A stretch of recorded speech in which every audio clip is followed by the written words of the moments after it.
అందరికీ నమస్కారం.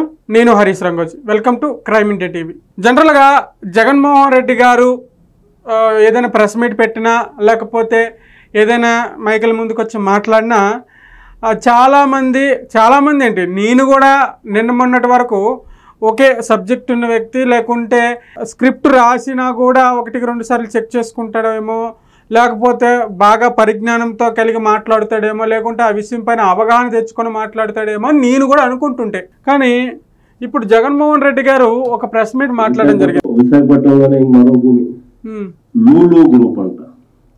లూలు గ్రూపులకు, లిల్లీ గ్రూపులకు, లిల్లీ గ్రూపులకు. విశాఖపట్నంలో మన భూమి లూలు గ్రూపులకు, లుల్లు గ్రూపులకు అని అంటున్నాడు కదా. లూలు గ్రూప్ అంట అంటే ఈ లూలు మాలు జగన్మోహన్ రెడ్డికి తెలియనట్టు, ఈ లూలు మాల్ గురించి జగన్మోహన్ రెడ్డి దగ్గర ఇన్ఫర్మేషన్ లేనట్టు, ఈ లూలు మాల్ని గతంలో మనం దీన్ని ఏ విధంగా ఇబ్బందులు పెట్టామో అది ప్రజలందరూ మర్చిపోయినట్టు బిల్డప్లు ఇవి.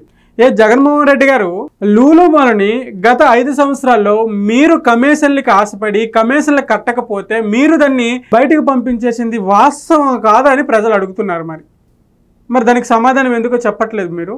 లూలు గ్రూప్ అంట అంటే లూలు గ్రూప్ గురించి మీకు తెలీదా? గుండ్లు మెచ్చ చేసుకొని చెప్పండి అని ప్రజలు అడుగుతున్నారు. సరే, లూలు గ్రూప్కి విశాఖపట్నంలో కొంత భూమిని కేటాయించారు. ఎందుకు కేటాయించారంటే, ఇప్పుడు DMart, star mart, metro cash and carry, దాంతోపాటు లూలు మాల్ అంటే ఇవి రిటైల్ షాప్స్ అనమాట. అంటే రిటైల్ షాపింగ్ మాల్స్ అంటే మీకు అందరికీ అర్థమవుతుంది. అంటే ఇప్పుడు డిమార్ట్ ఎట్లనో లూలు మాల్ కూడా అట్లా. అందులో అన్ని రిటైల్గా మనం కొనుక్కోవచ్చు, తక్కువ ధరలకు కొనుక్కోవచ్చు.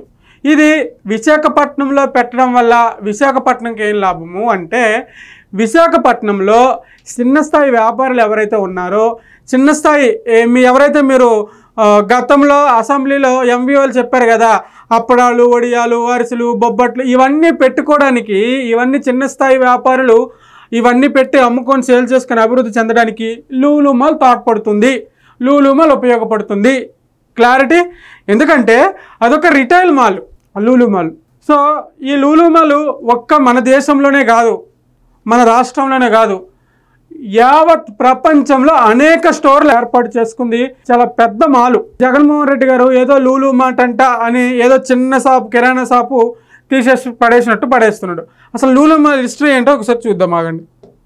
లిల్లీ గ్రూపులకు, లిల్లీ గ్రూపులకు, లిల్లీ గ్రూపులకు. In the early 1990s, Lulu Group International had opened its first supermarket in Abu Dhabi, United Arab. First supermarket in Abu Dhabi అంటే స్టార్టింగ్ ఫస్ట్ మాల్ అబుదాబిలో సూపర్ మార్కెట్ ఏర్పాటు చేయడం జరిగింది, లూలు మాల్. గుర్తుపెట్టుకోండి. Emirates, and later expanded to cover different parts of Abu Dhabi with the Lulu supermarket stores. అంటే అదే అబుదాబిలో చాలా ప్రాంతాల్లో ఈ లూలు మాల్ని ఏర్పాటు చేయడం జరిగింది. In the late 1990s, the Lulu Center department stores were launched and the group expanded to the other countries in the Middle East. In 2000, తర్వాత Abu Dhabi నుంచి వేరే కంట్రీస్ లో కూడా పెట్టడానికి ప్లాన్ చేసింది. the first Lulu hypermarket store was opened in Dubai. With this hyper super market అంటే యావత్ metro wholesale market, metro cash and carry ఎంత పవర్ఫుల్లో తెలుసు కదా, డిమార్ట్ ఎంత పవర్ఫుల్లో తెలుసు కదా, స్టార్ మార్ట్లు ఎంత, దానికి మించి సూపర్ మార్కెట్ని ఏర్పాటు చేయడం జరిగింది. launched, the group embarked on an aggressive expansion plan. It soon grew into a chain with several outlets across UAE, Kuwait, Qatar, Kingdom of Saudi Arabia, Bahrain, Oman and Yemen. On March 10th, దాదాపు 5-6 కంట్రీల్లో Lulu mall ఏర్పాటు చేయడం జరిగింది. అంటే వాళ్ళు కూడా ఏదో Lulu mall అంట, lily mall అంట, లూలు మాల్ అంట, నిల్లు మాల్ అంటే ప్రపంచవ్యాప్తంగా ఎవరు అనలే, మన జగన్మోహన్ రెడ్డి గారు అంటారు. ఎందుకంటే మన ఆంధ్రప్రదేశ్లో 4 కంపెనీలు, 4 మాల్లు వస్తే మళ్ళీ ఎక్కడ ఉద్యోగాలు వచ్చేస్తాయో, ఎక్కడ డిగ్రీలు చదువుకున్న వాళ్ళు, ఎక్కడ ఈ చదువుకొని ఖాళీగా ఇంటి దగ్గర ఉన్న పిల్లలు ఎక్కడ మళ్ళీ ఆ లూలు మాల్లో జాయిన్ అయిపోయి ఎక్కడ జాబులు చేసేస్తారేమో అని భయంతో ఏదో లూలు మాల్ అంట, లిల్లీ మాల్ అంట, లూలు మాల్ అంట, లిల్లీ మాల్ అంటే పాటలు పాడుతున్నాడు. ఇక 2013, Lulu hypermarket was opened in Kochi, India. At Lulu Mall, which is the కొచ్చిలో ఏర్పడింది ఇండియాలో. largest shopping mall in India, Lulu Group has also plans to invest rupees 1,000 crores to set up an international convention center, a 5-star hotel and a mall in Lucknow, Uttar Pradesh. They opened the doors to their new Lulu Mall in Trivandrum to the public in December 2021. It is the biggest mall in India after the one in Kochi. It was inaugurated by the Chief Minister of Kerala along with other personalities including famous actors. It is one of the largest retail chains in Asia and is the biggest in the Middle East with 215 outlets in the Gulf Cooperation Council. Lulu Group International administers Lulu Hypermarket, which also has 13 malls all over GCC countries. Lulu International. అర్థమైందా జగన్మోహన్ రెడ్డి గారు? Clarity అర్థమైందా?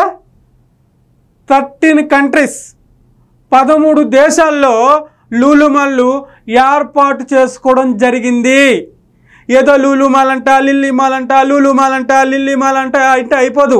అంటే మనం ఆంధ్రప్రదేశ్లోనే ఉంటాం, మనం పరదాలు కట్టుకొని తిరుగుతాం, మనం చుట్టూ ఫెన్సింగ్లు వేసుకొని ఇంట్లో కూర్చుంటాం కదా, అందుకు మనకి లూలు మాల్ సంగతి తెలీదు. నేను రిటైల్ ఫీల్డ్ని చేశా. విశాఖపట్నంలో ఒక పెద్ద రిటైల్ షాప్ ఏర్పడితే, విశాఖపట్నంలో already metro cash and carry ఉంది, దట్టు దానికి పోటీగా లూలు మాల్ కూడా ఏర్పడింది అనుకో, అప్పుడు అక్కడ వ్యాపారాలు చేసుకున్నటువంటి కిరాణా షాపులు కానీ ఇంకేవైనా కానీ చాలా బెనిఫిట్ పొందుతాయి. తెలుసా మీకు రిటైల్ షాప్ వాళ్ళు ఎంత బెనిఫిట్ పొందుతారో? చెప్పండి మీ పోనీ. సరే, ఈ లూలు మాల్ ఇవన్నీ వద్దబ్బా. ఈ లూలు మాల్ విశాఖపట్నంలో పెట్టడం వల్ల ఎంతమందికి నష్టము ఎంతమందికి లాభము కింద కామెంట్ రూపంలో పెట్టండి, తెలుస్తుంది. రిటైల్కి సంబంధించినట్టు పెద్ద మాల్స్ ఉంటే కిరాణా షాపులు కానీ ఇంకే షాపులు కానీ వెళ్ళి అక్కడ కొనుక్కొని వాళ్ళు తెచ్చి మార్జిన్కి ప్రజలకు అమ్ముకుంటారు. దాని ద్వారా వాళ్ళు బతుకుతారు, ప్రజలు బతుకుతారు. ఇదంతా పక్కన పెడితే నాకు తెలిసి 10,000 మందికి ఉద్యోగాలకు దొరుకుతాయని నేను అనుకుంటా. సెక్యూరిటీ గార్డ్ దగ్గర నుంచి పెద్ద స్థాయి మేనేజర్ వరకు, అంటే జిఎం అంటారు, జనరల్ మేనేజర్, పెద్ద స్థాయి మేనేజర్ వరకు ఒక 10,000 మందికి ఉద్యోగం కలుగుతుందేమో అని నేను అనుకుంటున్నా. మనకు అది వద్దు, అస్సలే వద్దు. ఉద్యోగాలు అస్సలు రావద్దు ఆంధ్రప్రదేశ్లో. ఉద్యోగాలు అస్సలు ఎవ్వరికి ఇవ్వద్దు ఆంధ్రప్రదేశ్లో. మనం ఎప్పుడూ మనం దోచుకోవాలి, మనం దాచుకోవాలి, మనం సంపాదించుకోవాలి, ప్రభుత్వ ఆస్తులను అమ్మేయాలి, ప్రభుత్వ ఆస్తులను అమ్మేసి ఇష్టమున్నా లేకపోయినా మన పార్టీ వాళ్ళకి డబ్బులు పంచేయాలి. అది మన కాన్సెప్ట్, అది మన ప్రధాన కాన్సెప్ట్. కొంచెమైనా మాట్లాడే ముందు, లేకుంటే కొంచెమైనా ఆ స్క్రిప్ట్ చూసే ముందు ఉండాలి జగన్మోహన్ రెడ్డి గారని ప్రజలు అడుగుతున్నారు. ఇప్పుడు ఆంధ్రప్రదేశ్లో విశాఖపట్నంకి లూలు మాల్ వస్తే మీకేంటి ప్రాబ్లం అంటే, మన హయాంలో మనకు కమిషన్లు ఇవ్వలేదు కాబట్టి ఎండబెట్టేసాం, తరిమేసాం. ఇప్పుడు చంద్రబాబు నాయుడు గారు కమిషన్లకు సంబంధం లేదు, మీరు వచ్చి ఫస్ట్ మాల్ పెట్టండి, నేను భూమిని కేటాయిస్తారంటే మీకు బాధ వచ్చింది, మీకు తప్పు వచ్చింది. ఏం సార్ జగన్మోహన్ రెడ్డి గారు, జనరల్గా ఇదంతే లూలు మాల్కి సంబంధించినటువంటి హిస్టరీ మొత్తం ఉంటుంది. జనరల్గా నేను చెప్పొచ్చేది ఏంటంటే, జగన్మోహన్ రెడ్డి గారు అండ్ వైఎస్ఆర్సీపీ పార్టీ నాయకులారా అండ్ వైఎస్ఆర్సీపీ పార్టీని నమ్ముకున్నటువంటి కార్యకర్తలారా, వాస్తవాలను నమ్మండి, వాస్తవాలను చూడండి. ఎందుకంటున్నానంటే, ఆంధ్రప్రదేశ్లో ఈరోజు ఉన్నటువంటి పరిస్థితులు చాలా మెరుగుపడ్డాయి, రోజు రోజుకి మెరుగుపడుతున్నాయి. గతంలో మనం 5 సంవత్సరాలు మనం పరిపాలించినప్పుడు చాలా దారుణమైన పరిస్థితుల్లో ఆంధ్రప్రదేశ్ ఉండేది, అది మీకు కూడా తెలుసు. కానీ మనం ఒప్పుకోం.